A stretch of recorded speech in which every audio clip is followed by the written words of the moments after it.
Assalamualaikum, selamat petang. Okey, sekarang ni aku di dekat Bagajam. Urusan kerja sikit tadi. Dekat balik mai dah. Sekarang tika area Bagajam. So nak tengok kawasan ni ada apa yang best. Okey, aku tak masuk belah Jostown. So belah Semenanjung aja. Belah pulau tapi sebab malas nak masuk. So sekarang kita ada dekat sini ya. Sekarang aku tunggu member aku duduk dalam tandas. So dia dah keluar dah di luar sana apa. Sebab aku pun tak pasti duduk mana lepas ni sekarang ni. So tunggu depa je lah ni. So tengok sekarang ni waktu lah ni dekat area Bagajam.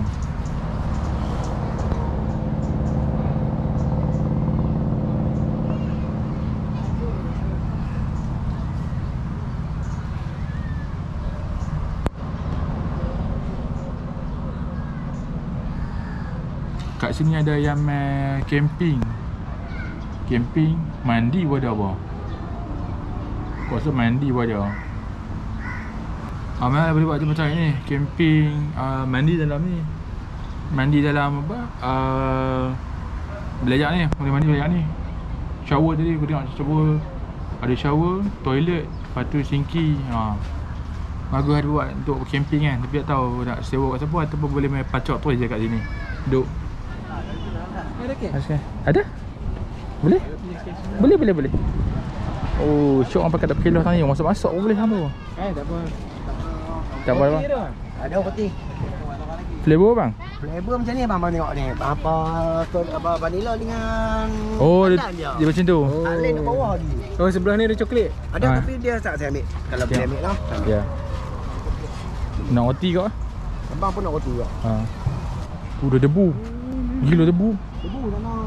Duduk abuk. Dua sakar dah. Abuk. Sila. Okey lah. Clear. Alright. Bangin tapi sana ada sedikit debu. Angin tolak mesin sikit. Macam tu lah.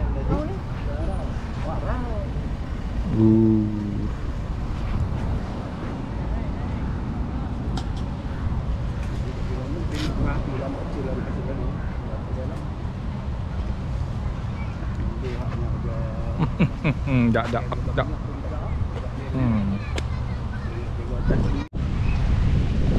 Bila nak makan aiskrim hang tu?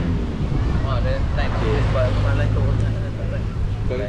Ha? 3 bulan Aku minta coklat. Kalau aku punya tak ada coklat. Orang buat saya tu saya dah hantar 2 minggu. 2 minggu sebelum saya pergi dah. Jadi memang babi akan sign lah. Wah, macam tu goreng dia tu.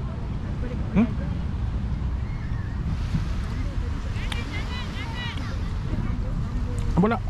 Menara yang satu-satunya yang panjang. Terpaling panjang. Itu Konta.